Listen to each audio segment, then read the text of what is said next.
Ram Ram Ram Ram Krishna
Bye.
सदा नाम घोष करू हरी कथा तेने सदा चित्ता समाधान सर्व सुख ल्यालो सर्व अलंकार आनंदे निर्भर डुल्लत असो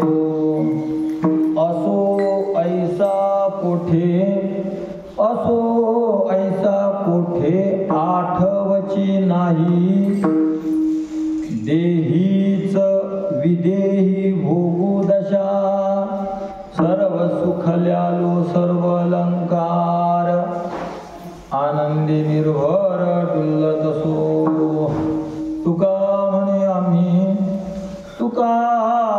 आम्ही झालो अग्निरूप लागो निधी पाप पुण्यंगा सर्व सुख ल्यालो सर्व अलंकार आनंदी निर्भर डुल्लत पांडुरंगा करू प्रथम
ज्ञानेशु भगवान विष्णु भगवान हरः सोपान भगवान ब्रह्म मुक्ताख्या ब्रह्म चित्कला ओम नमो ज्ञानेश्वरा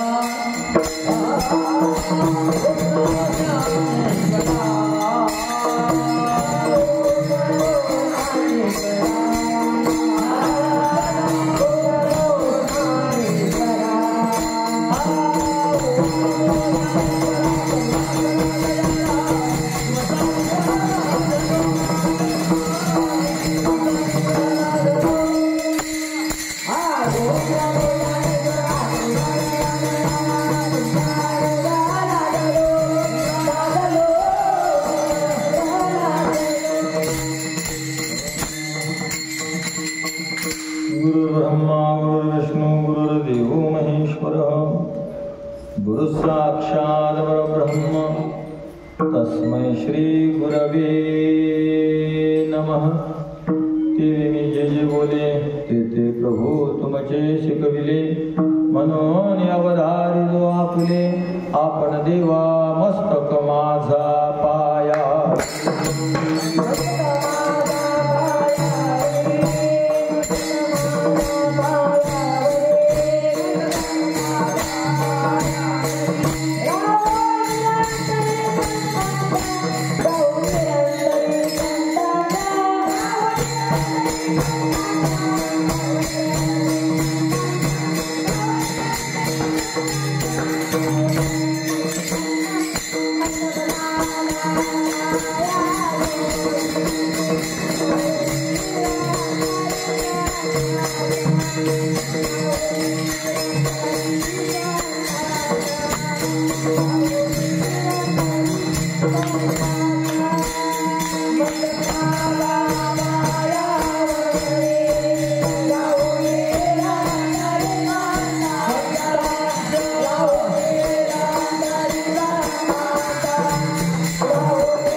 सदा नामघोष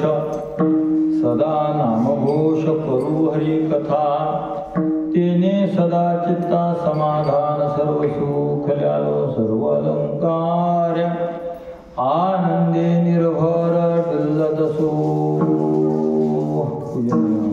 श्री तुकोबार आहे.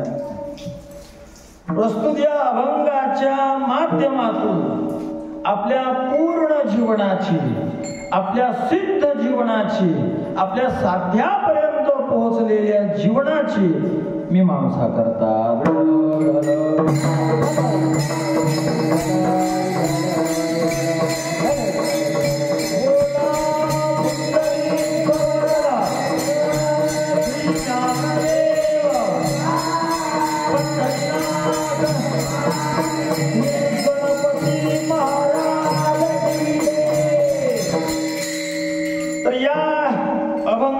जगद्गुरु तुकोबारायांनी आपली जीवन पूर्ण जे झालेलं आहे, सिद्ध अवस्थेपर्यंत पोहोचलेलं आहे. नवे मनुष्य जो कोणी ज्या कोण्या क्षेत्रामध्ये प्रयत्न करत असतो ते पूर्णतेसाठी, आणि आज तुकोबाराय आपल्या त्याच पूर्णतेची मीमांसा करतात.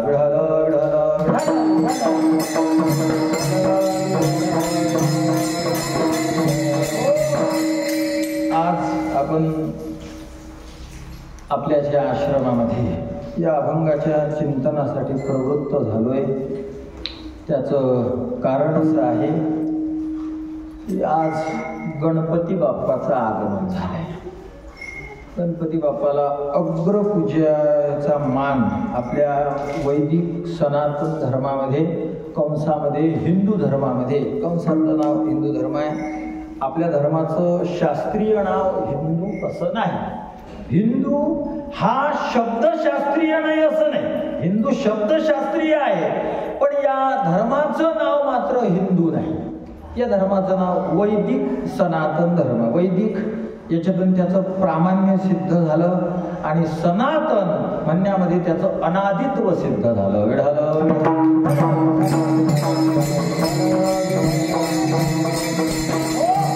हा धर्म सनातन आहे, म्हणजे आजकालचा नाही, हा अनादी आहे. अनादी आहे, सनातन आहे, याच्या आधीचा पत्ता नाही, नव्हे याचा आधी नाही, म्हणून याला अनादी म्हटलं जातं. मान्य आहे, पण हा असाच आहे का ऐऱ्या गैऱ्यानं थुखैऱ्यानं स्थापन केलेला नाही महाराज. हा स्थापन ज्यांनी केला, करा स्थापन हा शब्दच चालत नाही, म्हणून याला संस्थापन शब्द वापरतात. यदा यदा हि ग्लानिर्भवति अभ्युत्थानम धर्मस्य तदात्मानं, त्याच्या पुढचा श्लोक, परित्राणाय साधूनां विनाशाय च दुष्कृतां धर्मस्थापनार्थाय. नाही, मग स्थापन तो आधीच आहे, पण थोडासा सरकतो, म्हणून संस्थापनार्थाय. ढाला ढाला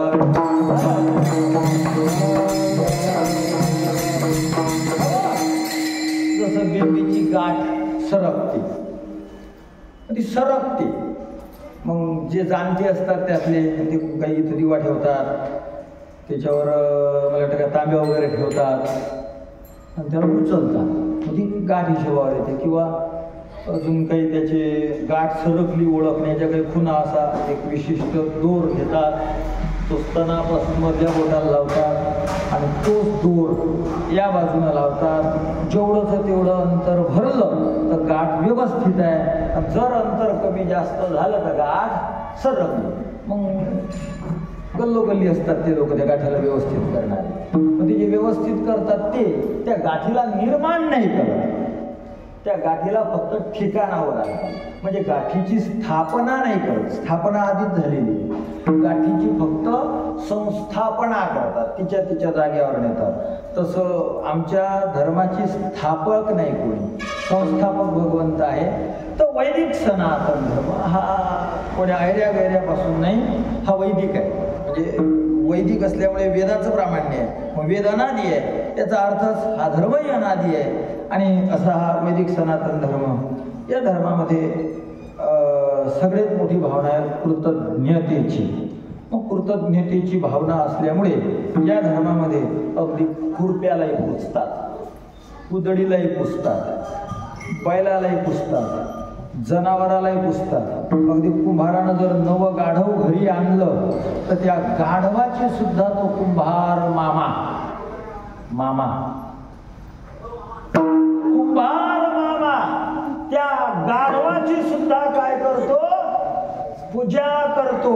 याचा अर्थ हा वैदिक सनातन धर्म गाढवाची पूजा करणार आहे, यांना अक्कल नाही असाच अर्थ नाही. हा धर्म कृतज्ञ आहे, नखाचे उपकार मानणारा धर्म असल्यामुळे पूजा करतो. अर्थातच जे गाढव्याची पूजा करतात, खुरप्याची पूजा करतात, कुदळ फावड्याची, जर काही शुभारंभ करायचा असला, कुदळ मारायची असली म्हणजे कुदळ मारण्यासाठी एखाद्या पवित्र आत्म्याचं पाचारण केलं जातं.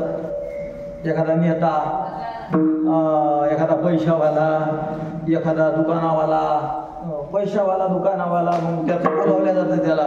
मग कुदळ ठेवतात पुढे आणि त्या कुदळीची पहिल्यांदा काय करतात, पूजा करतात. मग कुदळीची पूजा केली की मग कुदळ उचलून त्या पवित्र आत्म्याच्या हातामध्ये देतात आणि त्याच्या पवित्र हातातून ते कुदळ मारली जाते. कुदळीची काय केली, पहिल्यांदा पूजा केली. याचा अर्थ काय, दगड इटाची पूजा करणारा धर्म आहे नाही, हा कृतज्ञ धर्म आहे. मग जे दगडाची पूजा करतात, ते नागरा वखराची पूजा करतात, कुदळ फावड्याची पूजा करतात, ते देवी देवतांची करणार नाहीत. अर्थातच सर्वांना पूज्य मानून, सर्वांना उपास्य मानून, उपासकत्व बुद्धी स्वतःच्या ठिकाणी धारण करणारा हा धर्म. आणि या धर्मामध्ये मग आता पूजा तर सगळ्यांची आहे, मग त्यात पुन्हा पहिल्यांदा पूजा कोणाची करावी बुवा, तर भगवान विष्णूची अनेक कथा आहेत. भगवान विष्णूच्या आशीर्वादाने आमच्या गणपती बाप्पाला हा मान प्राप्त झालेला आहे. काय सर्वाग्रे पूजितो मया ब्रह्मवैवर्त पुराण, सर्वाग्रे पूजितो मया तस्मात् त्वं अग्रपूज्यत्वं.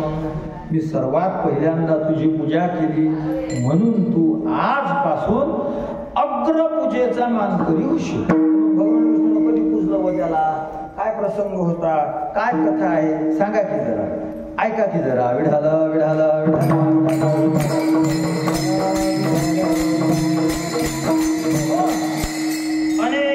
अनेक कथा आहे. त्यातली एक कथा अशी आहे की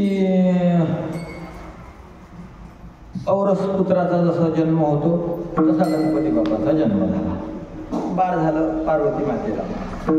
शनी महाराज पार्वती मातेचे भक्त. शनी महाराजांना वाटलं आपण भेटायला जायला पाहिजे, पण गोंधळ असा होता, शनी महाराजांनी जो ऋतुकाळ असतो त्या ऋतुकाळामध्ये स्त्रीकडे, स्वस्त्रीकडे न बघितल्यामुळे तिला राग आला. अर्थात ऋतुस्नात स्त्रीशी शनी महाराजांनी संपर्क केला, पण आधी ते ध्यानस्थ असल्यामुळे तिच्याकडे लक्ष देणं झालं नाही. तिला राग आला आणि तिने शाप देऊन टाकला की तुम्ही माझ्याकडे बघत नाही, आज तुम्ही माझ्याकडे बघायला पाहिजे होतं, विशेष रूपानं माझ्याकडे बघायला पाहिजे होतं, पण तुम्ही बघितलं नाही. मी तुम्हाला शाप देते की आजपासून पुढे तुम्ही ज्याच्याकडे पाहाल त्याचं मुंडकं तुटून पडल. शाप आहे.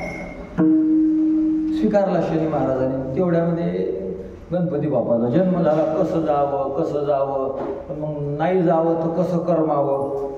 आईसाहेबाला मुलगा झालाय, महादेवाला मुलगा झालाय म्हणून आले बाप्पा शनी महाराज, खाली मान घालून असे बसलेले. आईसाहेब म्हणता, ए शनी वर बघ की, बघ ना माझ्या मुलाला बघत नाही का. आईसाहेब असं असं झालंय, तिनं शाप दिलाय मला, मी जर बघितलं तर मुंडकं तुटून पडाय. रे तुझ्या बघण्यानं कुठं मुंडकं तुटून पडणार आहे.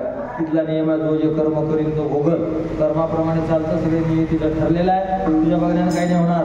बघ महाराज बघितलं, बघता बरोबर आमच्या गणपती बापाचं मुंडकं तुटलं, भर उडायला लागलं. गोलोक धामामध्ये जाऊन भगवान श्रीकृष्ण जगद्गुरूच्या समोर चरणाशी जाऊन पडलं.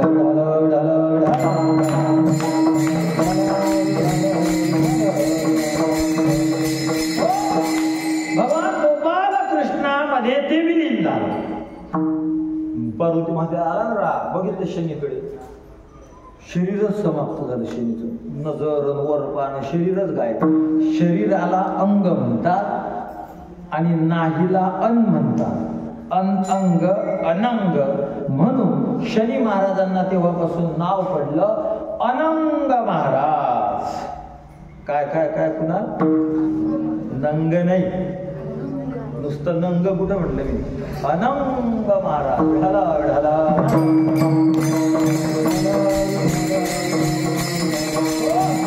अशी अनंगाची निर्मिती. मग पार्वती मातेनं त्या धडाला घेतलं मांडीवर, लहानच लेकरू लागल्या ओक्ष रडायला. पोराला पाहायला यावं म्हणून भगवान विष्णू आले. भगवान विष्णू आले, येऊन बघतात तर इथं रडायचा कार्यक्रम सुरू. त्यांना वाटलं जाता बरोबर आपल्या हातामध्ये पेढा मिळत, काही तुतार्या नगारे, काही शुभ वाद्य मंगल वाद्य आपल्या कानावर पडत. तिथं जाऊन बघतात तर काही मंगल नाही, वाद्य नाही, नुसतं आवाजच रडण्याचा. महादेव रडून राहिले, माता पार्वती रडून राहिल्या. आमच्या भगवान शिवाचे जे गण होते ते गणही ओक्साबोक्षी रडू लागले. आणि भगवान विष्णू जाऊन बघा, रे बापरे इतकी भयंकर परिस्थिती. कसं तरी वाटलं. उत्तर दिशेला आपल्या गरुडाला घेऊन उड्डाण केली. पुष्पभद्रा नावाच्या नदीच्या काठावर गरुड गेला. तिथं हत्तीनी आणि त्यांचे पिल्ल सहपरिवार बसलेले होते, झोपलेले होते. भगवान विष्णूने आपल्या सहस्त्रार चक्राने, भगवान विष्णूच्या चक्राला 1000 आरे आहे, अशा सहस्त्रार चक्राने त्या हत्तीची मान उडवली. आणि ती मान घेऊन जाणार त्या रक्तानं त्या हत्तीनी जागी झाली. ती रडायला लागली. लेकरं जागे झाले, ते रडायला लागले. जसं तिथं तसं इथं भगवान विष्णूने आशीर्वाद दिला. त्याला नूतन मुंडकं निर्माण केलं. ते पुन्हा जिवंत झाला आणि त्याला 1000 वर्ष जगण्याचा भगवान विष्णूने आशीर्वाद दिला. ते मुंडकं इकडं आणलं, आमच्या गणपती बाप्पाला लावलं. म्हणून आमचे गणपती बाप्पा वक्रतुंड महाकाय सूर्यकोटी समप्रभ निर्विघ्नं कुरु मे देव सर्वकार्येषु सर्वदा. वक्रतुंड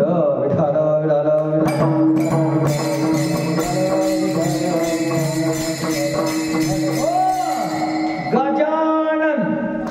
गज म्हणजे हत्ती, आनंद म्हणजे तोंड. गजाचं तोंड ज्याला लागलं म्हणून आमच्या गणपती बाप्पाला देवापासून काय म्हणतात, गजानन.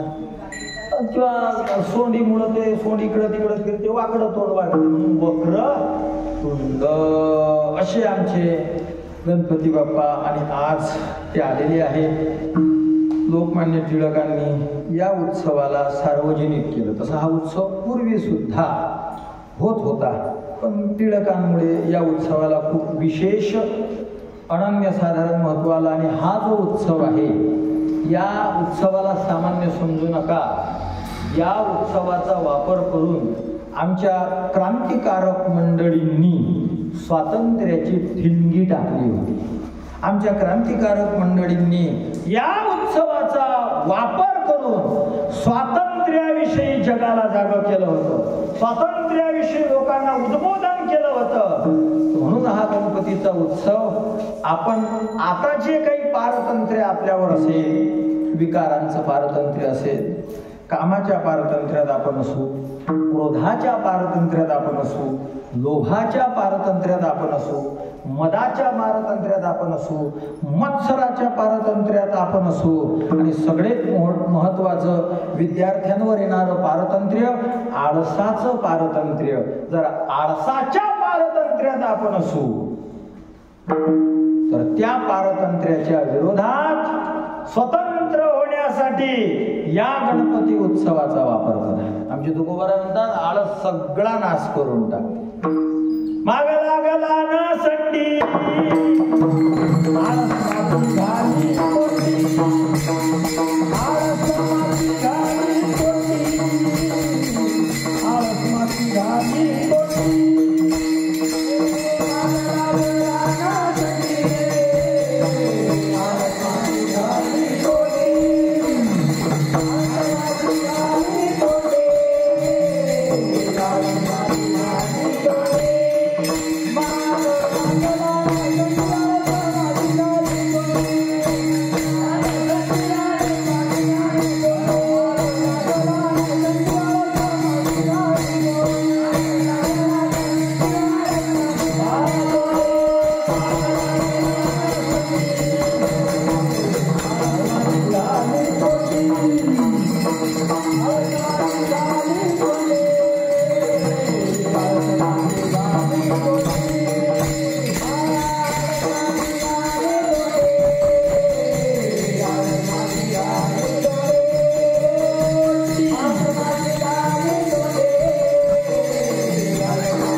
तसं तर सगळे बरंच आहे म्हणा. आता शेतकरी सुद्धा पहिल्यासारखा राहिला नाही, त्याच्यावरही आळसाचं साम्राज्य. आता विद्यार्थी सुद्धा पहिल्यासारखा राहिला नाही, त्याच्यावर सुद्धा आळसाचं साम्राज्य. आता व्यापारी सुद्धा पहिल्यासारखा राहिला नाही, त्याच्यावर सुद्धा आळसाचं साम्राज्य. आळसाच्या पारत माग लागला सोडायचा नाही. माग लागणं म्हणजे सुगावा लागणं. आमचे परमपूजनीय गुरुवर्य आबा एक उदाहरण सांगायचे. एक मजूर माणूस होता, पण त्याला काहीतरी कोणतरी उसने पासने पैसे दिले आणि त्यानं शेत केलं 100 एकर. दुसऱ्याचं घरी काहीच नाही, दुसऱ्याचं किती केला 100 एकर शेत केलं. आणि योगायोग या वर्षी सारखा पावसाळा जमला, म्हणजे आतापर्यंत आहे तसा. आता इथून पुढे जर सुरू राहिला तर या वर्षी सारखा पावसाळा मग 10-12 वर्षातही नाही झाला समजा नाश करणार. ते सोयाबीनच पेरलं अख्खं, तूर मला 100 एकरातलं पीक, 500 पोते सोयाबीन, 100 पोते तूर. मस्तपैकी बाहेर घर तर मजुराचं घर, त्यात काय 2 पोते बसत होते. गल्लीवर लोक कशाला बोलतील, लोकांना माहित आहे गरीब माणूस आहे. याच वर्षी शेती केली, आता वर्षाला करणार आहे. एकच वर्षावर मार, रस्त्यावर गंजी मोठी धान्याची त्यानं लावली महाराज, एकदम दिव्य. माझा तो गरीब माणूस त्याला 1 पोतं गहू आणला तर तो 10 जणांना सांगणार. आता त्याच्याजवळ 600 पोते धान्य, तो गप राहील का? खुर्ची टाकून बसायचा आणि कोणी आला की त्याला सांगत सुटायचा. या हो हाय बाबा, 1 पोतं त्यानं असं तुरीचं आणि 1 सोयाबीनचं असं उघडं करून ठेवलं होतं. हात घालून दाना दाखवायला, असं टपोरा दाना आहे. तूर है काका काका, लाल लाल लाल लाल बुंद, एकदम गुंजासारखी तूर झालेली हो. आणि काय दाना आहे, मी 10 शेतं पाहिले, पण आमच्या तुरीसारखा कुठं दाना नाही. एक वरच्या हाणारे लोक आहे काय, कपभर चहा भेटे मजायचे लोक. एका चोरट्यानं कार्यक्रम केला बा, रात्री त्यानं सोयाबीनचं पोतं उचललं. जे पोतं त्यानं उचललं, रात्रीचा टाईम, अमावस्येची रात्र, अंधार कीट, ते पोतं होतं मागून फाटलेलं. तर धार लागली. रात्री कुठं दिसते त्याला काय, याच्या दारातून त्याच्या घरापर्यंत सोयाबीनची धार. चोर पकडायला काही वेगळं करावं लागणार आहे का? जादूवंत धारच घेऊन जाईल. पण हा उठला 4ला, 4 वाजता उठला, आला बघतो एवढ्या 500-600 पोते गेलेलं कळालं नाही, पण धार दिसली. पण ते धारीनं तो निघणार. ती जी धार आहे याच्या दारातून चोराच्या दारापर्यंत, यालाच म्हणतात माग. विठ्ठल विठ्ठल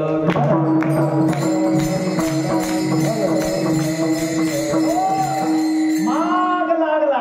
त्याला काय लागला? चोरीचा माग लागला. मात्र नियमानं त्यानं त्या धारीनं तर्कने निघायला पाहिजे होतं. पण तेवढ्यात नारूच्या आजोबासारखा माणूस आला तिकडून. त्याला वाटलं हा जर माणूस निघून गेला, कारण हाही माणूस साधा नाही, संत्र्यावाला आहे, मोसंबीवाला आहे, पेरूवाला आहे, मग याच्याजवळ आपण मोठ्या मोठ्या गोष्टी आणायला पाहिजेत की नाही काही. त्याला वाटलं आता हे धार आहेच, या धारीनं आपण जाऊया. हा आला नारूचा आला तर मग याला कसं काय सोडायचं बा. मस्त घेऊन बसला, दाखवल्या तुरीचा दाना, सोयाबीनचा दाना घरात नेला, चहा केला, त्याला पाजला. आणि तेवढ्यात तो चोरटा उठला आणि बाहेर येऊन बघतोय तर त्याच्या धार आलेली. बरोबर जाऊ रे बापरे, त्याच्या घरून आहे आपल्या घरापर्यंत. विषयच नाही काही, मारच खाणे, दुसरा विषयच नाही. भरकन गेला तर त्याच्या गोठ्यात होत्या 2-3 बकरे. त्या बकऱ्या दिल्या त्या धारीवर सोडून मारत, पटर पटर पटर पटर पटर पटर पटर पटर पटर पटर धारच गायब. आता पकडल्या जाईल का चोर? आता पकडल्या जाईल का चोर? का नाही पकडल्या जाणार?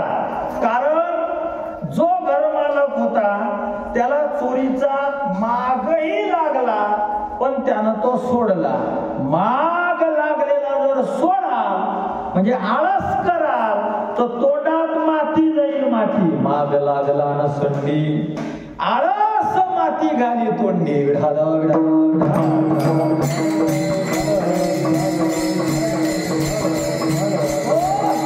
आपल्याला माग लागलाय, मनुष्य देह मिळालाय, माग लागलाय, आपण महाराष्ट्रात जन्माला आलोय, आपल्याला माग लागलाय, आपण महाराष्ट्रात तर जन्माला आलोय, पण ज्ञानोबाराय तुकोबारायांच्या नंतर आलोय. ज्ञानोबाराय तुकोबारायांच्या आधी जर आपण महाराष्ट्रात जन्माला आलो असतो तर आपल्याला हे ज्ञान एवढं सुलभ नसतं, ते केवळ संस्कृत असतं आणि ते आपल्या बाप्पाला समजलं नसतं. आपण पुण्यवान आहोत की साधू संतांच्या नंतर जन्माला आलोय. आपल्याला माग लागलाय की आपण चांगल्या घरात जन्माला आलोय. आपल्याला माग लागलाय की आपला बाप नुसता मंदिराला वर्गणी देऊन समाधान मानेल एवढासा चांगला नाही, तर आपल्या बापानं आपल्याला आश्रमात पाठवलंय.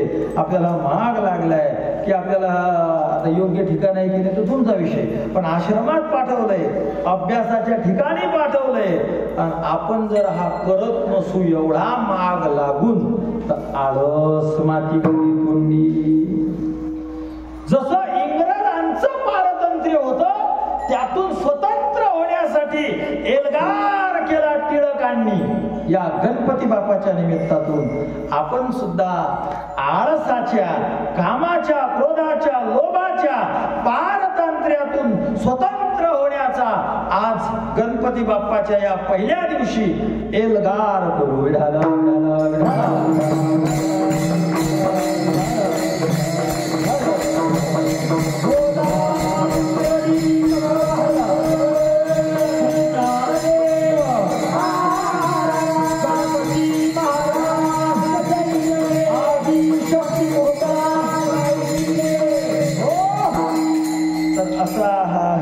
पवित्र असा दिवस या निमित्तानं आपण इथं आलोय म्हणजे आहोतच पण साजरा करतोय अशा या. आणि आज आपण चिंतनाला अभंग घेतला. जगद्गुरु तुकोबाराय आपल्या पूर्णतेविषयी मीमांसा करतात. कशाला मीमांसा म्हणतात? जे बाहेर ऐकतील, युट्यूबवर ऐकतील त्यांना कदाचित ते नवीन असेल, पण आपल्या आश्रमात काही हे नवीन नाही. त्यामुळे पिष्ट पिशन न्याय, दळलेलं दळणं, या न्यायाचं काही आपण अनुसरण करू नये. एकच गोष्ट पुन्हा पुन्हा झाली, काही त्यात उपलब्धी नाही. तर आज तुकोबाराय आपल्या पूर्णतेची मीमांसा करतात. पूर्णतेचे म्हणजे काय? पूर्ण म्हणजे काय हो महाराज? पूर्ण म्हणजे पूर्ण, त्यात काय पूर्ण? आता एखादी टाकी आहे, तिच्यात जर पूर्ण पाणी असलं तर तिला काय म्हणतात? पूर्ण भरलेली आहे. आता पूर्ण आम्हाला कळत नाही, पूर्ण म्हणजे पूर्ण नाही. आम्हाला नाही होते, मग आमच्याच शब्दात बोलून राहिले तुम्ही. आम्हाला माहिती आहे पूर्ण शब्द, पण त्याचं स्पष्टीकरण काय? स्पष्टीकरण असं जर थोडक्यात करायचं झालं, कमी नसणं, थोडंही कमी नसणं, कोणत्याच प्रकारची त्रुटी नसणं, कोणत्याच प्रकारची न्यूनता नसणं, याला म्हणतात पूर्ण. ढाला ढाला ढाला.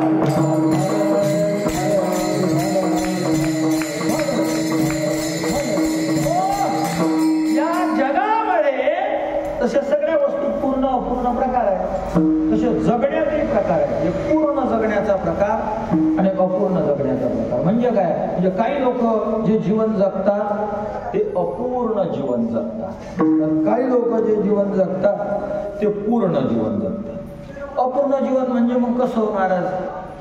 अपूर्ण म्हणजे कमी असणं. कमी असतं मग काय? कमी असणं, आता जे तुम्हाला हवं वाटते ते कमी असणं म्हणजे कमी असणं. प्रसंगानं ज्या एखाद्याला ज्वारी पाहिजे 10 किलो, मग 5 किलो दिली, मग ही कशी दिली? कमी दिली. एखाद्याला ज्वारी पाहिजे, मग एखाद्याला पाणी दिलं अर्धा लिटर, पूर्णतेचा विषयच नाही, तो विषयच नाही. ज्वारी पाहिजे 10 किलो, 5 किलो दिली, अपूर्ण. गहू पाहिजे 10 किलो, 5 किलो दिले, अपूर्ण. तसं प्रत्येक जीवाला काय पाहिजे आणि काय मिळत नाही, म्हणून याचं जीवन अपूर्ण आहे. तर प्रत्येक जीवाला काय पाहिजे? महाराज हे तुम्ही कसं काय कीर्तनकार लोक सांगू शकता? जगामध्ये कोणीच सांगू शकत नाही की कोणाला काय पाहिजे. बहुशाखा म्हणा, बहुशाखा बहुशाखा काय करावं? बहुशाखा ह्यनंताश्च बुद्धयो व्यवसायिनः. पुढे काय? या विमां पुष्पितां वाचं प्रवदन्त्य विपश्चितः. बहुशाखा, बहु तीन नाही होऊन जाते बहु, पण काय भगवान श्रीकृष्णाचे शब्द आहेत? अनंताश्च जी अव्यवसायात्मिका बुद्धी आहे, म्हणजे संसाराला विषय करणारी बुद्धी आहे, जो अविपश्चित आहे. अविपश्चितचा अर्थ काय रे शिव? अविपश्चितचा अर्थ कोण सांगा ना? सांगा ऋषी महाराज. मूर्ख. ढाला ढाला ढाला.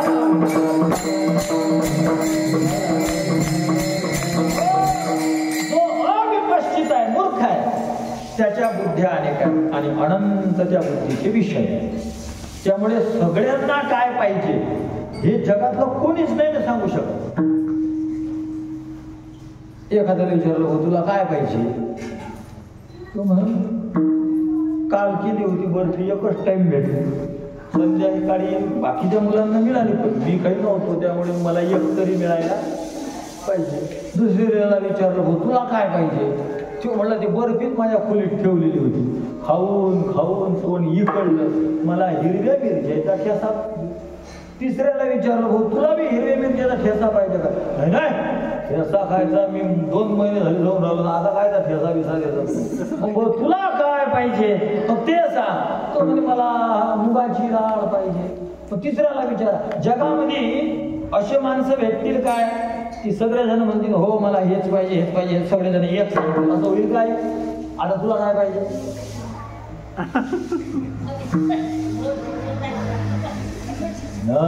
आईला कीर्तनाची समाप्ती पाहिजे. विठाला विठाला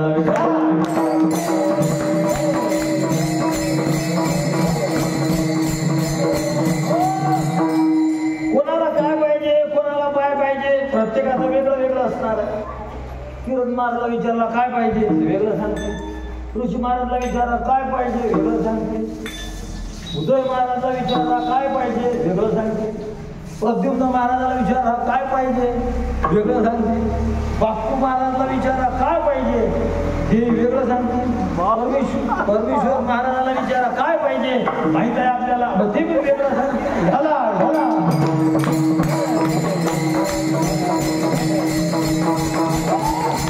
जगात एक इच्छा आहे अशी माणसं भेटतील काय?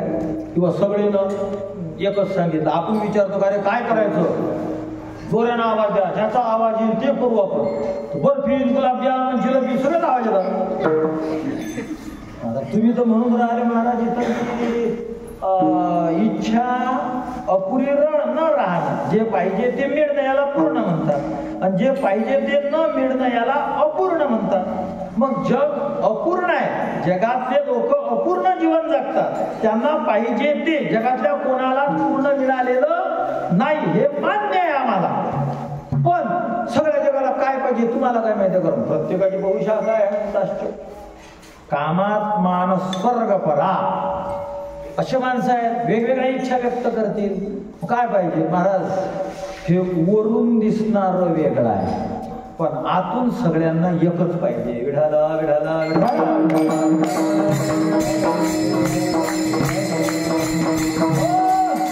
वरून दिसताना वेगळं आहे. त्याला विचारा तो म्हणून हिरीला पाणी पाहिजे, त्याला विचारा तो म्हणून पोराचं लग्न व्हायला पाहिजे, त्याला विचारा तो म्हणून नाचू पाहिजे, त्याला विचारा तो म्हणून पोरग पास झालं पाहिजे. हे वरून वेगळं आहे पण सगळ्याच्या आत जर डोकावून बघितलं तर सगळ्यांना एकच पाहिजे, त्याचं नाव आहे सुख.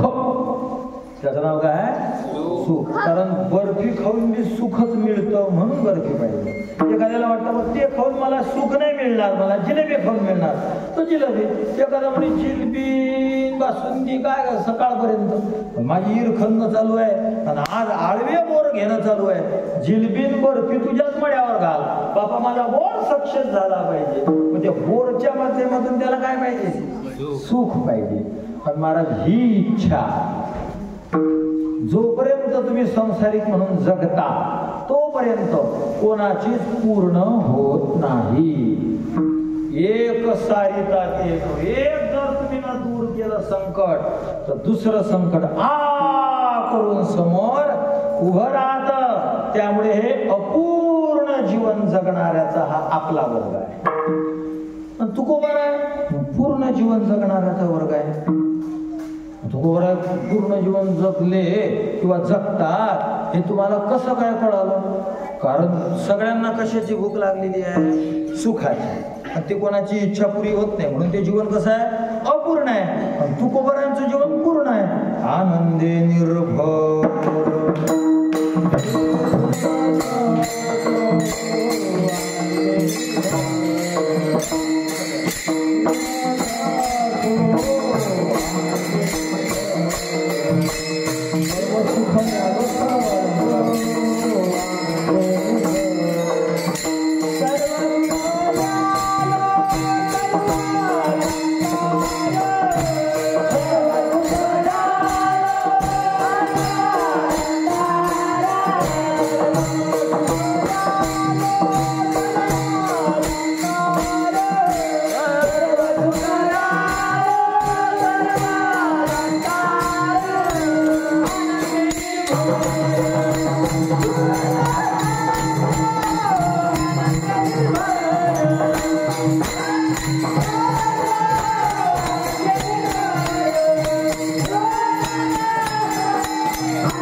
जसं आपण सांगतो आम्हाला एवढे पोते पिकलं, गाईनं दूध एवढे लिटर दिलं, मग तसं तुम्हाला आनंद किती मिळाला त्याचं प्रमाण काय आहे, त्याची मिती काय आहे, आनंदाचा आकार काय आहे, किती मिळाला आनंद. कारण आम्हाला असते एवढा मिळाला, हो मस्त झालं, दुसऱ्या दिवशी जातो तो. मग तसं तुमचं किती दिवस टिकणार आहे? तुकोबाराने उत्तर दिलं, पूर्ण निर्भर. कसा आहे आनंद आम्हाला? निर्भर. आनंदे निर्भर. ज्याच्याजवळ जी गोष्ट परिपूर्ण असते ना, तो ती गोष्ट लोकांना दाखवायला भीती नाही. कारण त्याला जाण्याची भीती पूर्ण आहे ना. पूर्ण कशाला म्हणते तुम्हाला कळते ना?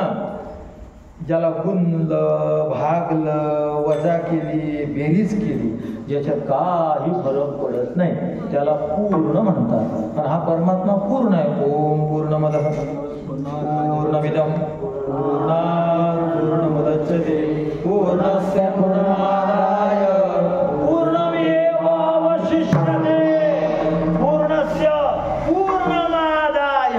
पूर्णातून जर पूर्ण काढलं तर उरते पूर्ण. अवशिष्यते. पूर्ण उरत पूर्ण. समुद्रातलं जर एक घागरभर पाणी काढलं तर समुद्र किती खाली होईल रे? 1 सेंटीमीटर की 1 फूट? अभि असं 1 सेंटीमीटर एवढासा कमी होईल की एवढा कमी? हुशार. एवढा बी नाही होणार आणि एवढा बी, कारण तो पूर्ण आहे. ह्या एक म्हणला घागरीनं काय होणार आहे? टँकर काढू. 1 टँकर भरून जर पाणी काढलं त्यातून तर मग सेंटीमीटर होईल. बरोबर? मला वाटलं जाऊ दे म्हणलं नाही. 10 टँकर काढल्यावर होईल. हा, त्याला कळायला कमी होत नाही. पण त्यात 1000 टँकर जर टाकले तर जास्त. 1000 टँकर 1000 टँकर जर टाकले तर समुद्र जास्तीत जास्त किती वाढेल? खून करून दाखव. एवढासा फक्त. बरोबर आहे मला?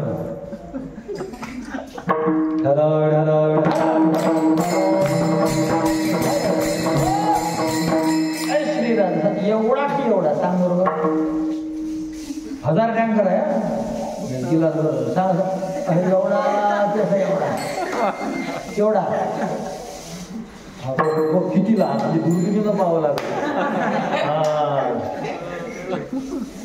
आता एकाशीचे भात काय नगरचा विषय संपतो. आता दुसरं सांग बरोबर. आता धुळेचं पाहू, धूळ उडवून टाकू. सांग हवा आता मेंढीच्या पायावळा की मुंगळ्याच्या पायावळा केवढा? हां बरे एक काम झाले दादा 1000 टँकर जर समुद्रामध्ये पाणी टाकलं तर समुद्र केवढा वाढत? लय वाढत. म्हणजे किती असं हाताने सांगितलं किती वाढत?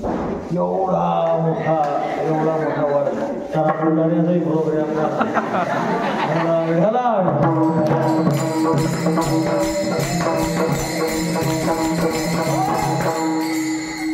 लाखो टँकर टाका थोडाही वाढणार नाही. करोडो टँकर काढा थोडाही घटणार नाही. काहीच त्याच्यावर फरक पडत नाही. त्याला पूर्ण म्हणतात. बेरीज केली तरी काही नाही, वजाबाकी केली तरी काही नाही, भागलं तरी तेच, वजा गुन्हागार काही त्यावर फरक पडतो. तुकोबाराय म्हणतात आम्हाला जो आनंद मिळाला, आनंद कसा मिळाला? निर्भर म्हणजे पूर्ण मिळाला. महाराज आपले निकष जे आनंदाचे आहे ते काहीच दिसाना, ते काहीच दिसाना. कारण आपण निकषानुसारच करू केलं. एक माणूस आला समजा आईजवळ आला, आईला म्हणला आजी भाकर बांधून द्या. काय बांधून द्या? भाकर बांधून द्या. समजा प्रीतम आला, आजी भाकर बांधून द्या. आजीच्या हातच्या 4 चपात्या घेतल्या. आजीनं आजीच्या हातच्या 4 चपात्या घेतल्या आणि द्यायला म्हणतात. आणि तो जाते न जाते की लगेच अक्षय आला, आजी मी चाललो भाकर बांधून द्या. आजीम त्याला त्या डालकीतली चपाती काढली दाखवली पाय भूक लागणार नाही तुला. आणि पुन्हा डालकीमध्ये चपाती ठेवून दे. बरोबर आहे ना? मग आजीनं ते का केलं असं? आजीला कळालं माणूस पाहून शिदोरी बांधायला पाहिजे. प्रीतमनं मागितली प्रीतम सारखं, अक्षयनं मागितलं तर अक्षय सारखं. हे जसं माणूस पाहून बांधली. बरोबर आहे ना? मग हे जसं आहे त्याप्रमाणे तत्व तसं प्रस्तुत अभंगाकडे लावा. माणूस पाहून हे जर आम्हाला कळते तर मग तुकोबारायांकडे पाहून आम्हाला कळणार नाही. बोलायला तुम्ही काही पाठ करेल काही बोलू शकता. जो तो माणूस बोलते की नाही रोजच भारत माझा देश आहे, सर्व भारतीय माझे बांधव आहे, पुढे काय रे माझ्या देशावर माझे प्रेम आहे. अजून पुढे काय काय ते माझ्या देशातल्या समृद्ध आणि नटलेल्या आहे. भारत माझा देश आहे लुटण्यासाठी. सारे भारतीय माझे बंधू आहेत बनवा बनवी करण्यासाठी. आणि माझ्या देशावर माझं प्रेम आहे जसं एखाद्या खाटकाचं बोकड्यावर असते तसं कधी नचका तोड याची संधी शोधण्यासाठी. हे बोलल्या रोज जाते, बोलल्या रोज जाते. पण तशी वागणूक असेल तर त्या बोलण्याला किंमत आहे ना. तुकोबाराय म्हणतात आनंदी निर्भर डुल्लतसो निर्भर पूर्ण आनंदामध्ये डोलतो म्हणतात. आणि डुल्लतसो हे निर्भर असेल तर शक्य आहे. कारण अपूर्णामध्ये डोलल्या कुठं जाते तिथं तर जो मिळते एवढासा तो आनंद जर अपूर्ण असेल तर संशयानंच त्याचा बजेट बसते. विढाला विढाला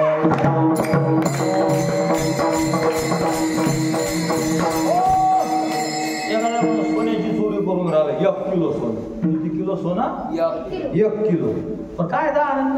खुळखुळ वाजला तिकडे पाय, खुळखुळ वाढलं तिकडे पाय. थोडासा आनंद मिळाला तर संशयच त्या आनंदाचं बजेट बसवते. आनंदात जर डोलायचं असेल तर आनंद पूर्ण लागला, बिनधास्त लागला. बिनधास्त असल्याशिवाय डोलल्या नाही जात. तुकोबाराय आनंदे डुल्लतसो का? कारण निर्भर म्हणून पूर्ण मिळाला म्हणून तुकोबाराय डोलतात. हो महाराज फक्त शब्द आहे भारत माझा देश आहे म्हटल्यासारखे, पण कृती कुठं तशी आहे. आनंदात तुम्ही डोलता असं तुमचं म्हणणं आहे. पण मग आमच्या निकषानुसार जगात तुमच्यासारखा दुःखी कोणीच नाही. होतं व्हावं अख्खच गेलं. महाराज ज्याच्याजवळ नाही ना त्याला काहीच नाही वाटत, पण ज्याच्याजवळ असते आणि जाते त्याला काय वेदना होता हे म्हणजे रिवर्स आलेल्या माणसाला विचार. करोडपती होता रोडपती झाला पहा त्याचा तोंड, पण मुळातच रोडपती आहे. तिथंच खडी फोडते घनानं खांडणाम रोडवर, आणि तिथंच बायको म्हणते टाईम झाला, अन्न म्हणजे भाकर. मग भाकर कालची असते, सकाळी करायला वेळच मिळालेला नसते. आणि परवाची हिरव्या मिरच्याची चटणी असते. दोघं जण नवरा बायको हातावर घेतात, खातात. पण हे हात धुवायला आणि ताट धुवायला जाते तोपर्यंत नवरा घोरतो खडीवर, पोतही नाही त्याच्यावर, दगड आहेत सुड्याचे, तरी त्याला झोप लागते. आणि एखादा करोडपती महाराज, अरबोपती माणूस, आरारारा एसी, 2 एश्या लावलेल्या, खिडक्या प्या, पडदे लाख रुपयाचे, त्याच्या बायकोची फोर्स म्हणतात काही 100 कोटी रुपयाची. असं सगळं बाहेर नागड्या तलवारी, आजच्या भाषेत बंदुका घेऊन लोड करून, म्हणजे आलावर मग खटाक खोटाक करायचं नाही, सगळं तयार. बटन दाबलं की खटखट 100 गोळ्या उडतील. अशा बंदुकीची माणसं बाहेर उभी आहे. आणि हा आत एसीत आत झोपलेला आहे 10व्या मजल्यावर. आणि खाली जर फक्त मांजरीनं किचन मध्ये जर पिलेट पाहिली, कोण आहे काय अरे काही येड्या झपना, बाहेर का बंदुका घेऊन माणसं आहे, अंदर माणसं आहे, तुझ्या घरावर आला आहे, एसी आहे. का जो ज्याला मिळतं आणि जातं त्याला जाण्याची भीती सुद्धा, त्याला संशय सुद्धा दुःख देतो. तुकाराम महाराजांकडे किती होतं महाराज, 5 का काही करोड रुपयाची तुकोबारायांची त्या काळातली संपत्ती. आणि आज आम्ही सदैव सुलकी जवळी येता चोर धाके, जाऊ पुढती भिके पुत्रीभर राखती. आज काहीच नाही, धोत्रम न पात्रम न तात्या न वाटी उभा राहिला चंद्रभागी वाळवंटी. आज काहीच नाही. आमच्या आबा म्हणायचे खतपण खोटा जाऊ मला आढळला.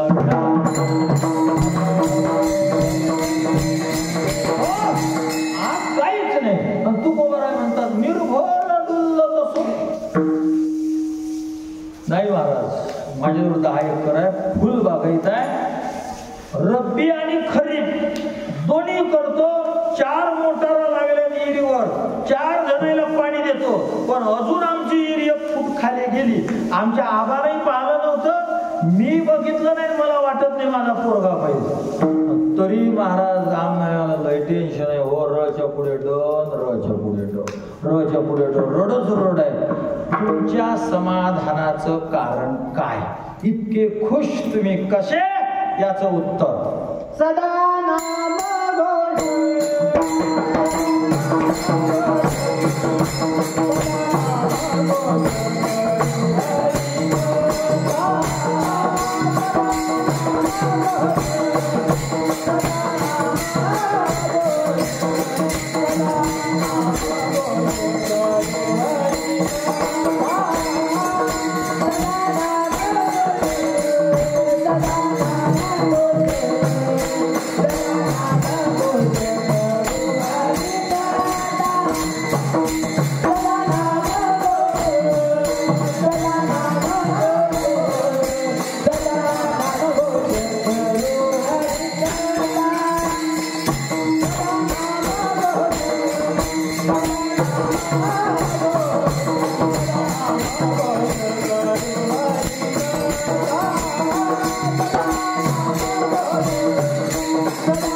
तुकोबाराने सांगितलं बरोबर आहे, तुम्ही तुमच्या निकषानुसार लावून पाहून राहिले मला, पण मात्र मी त्याच्यानुसार काही आमचा आनंदाचं हे वेगळंच अशा प्रकारचं कारण आहे. ज्याची जशी नजर आहे तो त्या नजरेतूनच पाहतो, पण तुकोबार आहे मात्र वेगळ्या अवस्थेत होते, त्यामुळे आपल्याला ते कळणार नाही.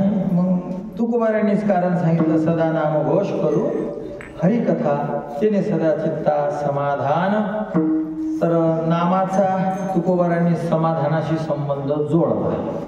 तर तुकोबारांनी जोडला, पण तो कसा काय जोडतो, नामाचा आणि समाधानाचा काय संबंध आहे, हा सगळा विचार आपण उद्याला करू. आजचं कीर्तन एवढ्यावर पुरे, बाकीचं चिंतन आपण उद्या करू.